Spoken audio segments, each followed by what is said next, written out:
Target করবে তখন 60 বা 70 অবশ্যই পাবে, এটা প্রথম টার্গেট।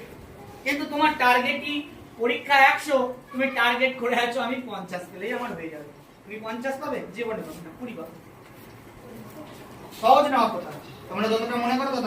আচ্ছা তুমি এখানে পেলে, এরপরে তোমাকে বাইরে এক্সাম দিতে হবে, তুমি যে কোনো প্লেসে এক্সাম দেবে।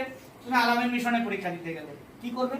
হাতে আর মুখে পেনটা কলমটা বুঝে বসে থাকবে, যে পরীক্ষাটা দেবে ঘন্টা বল কি হলো কিছুই তো বুঝতে পারলাম না, কি যে এসেছিল তাও মাথার উপর দিয়ে যাবে, মাথার উপর দিতে যাবেই। যখন তোমার মাথার ভিতরে ঢোকানোর চেষ্টা করছে তখন তুমি মাথাটা নিচু করে দিয়ে তোমার মাথার উপর দিয়ে পাস করছো, তাহলে ওখানে যখন গিয়ে পড়বে তখন তো সব তোমার মাথার উপর দিয়ে যাবে।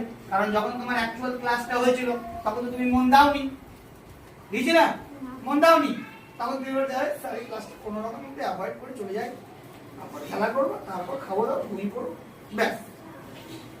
না, এটা ভুল। তোমাকে সবসময় দেখো টার্গেট ক্ষুদ্র ক্ষুদ্র জিনিসে রাখতে হবে।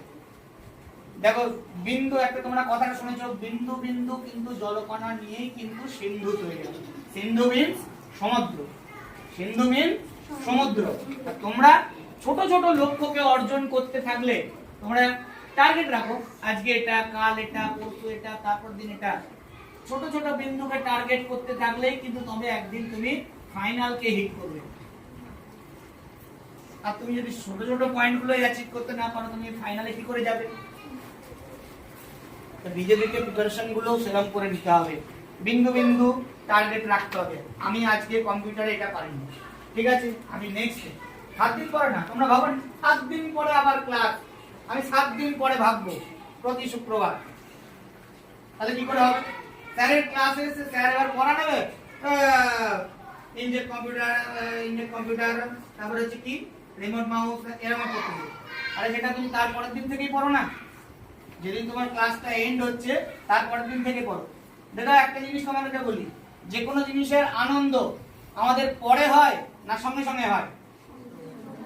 ধরো কোনো বিয়ে বাড়িতে দিয়েছো, বিয়ে বাড়িতে তুমি বলবে বিয়েতে তো আজকে আমি 7 দিন পরে আনন্দ করবো, হবে? তুমি আনন্দটা ফিরে পাবে না, তখনকার কাজ তখনই করতে হবে।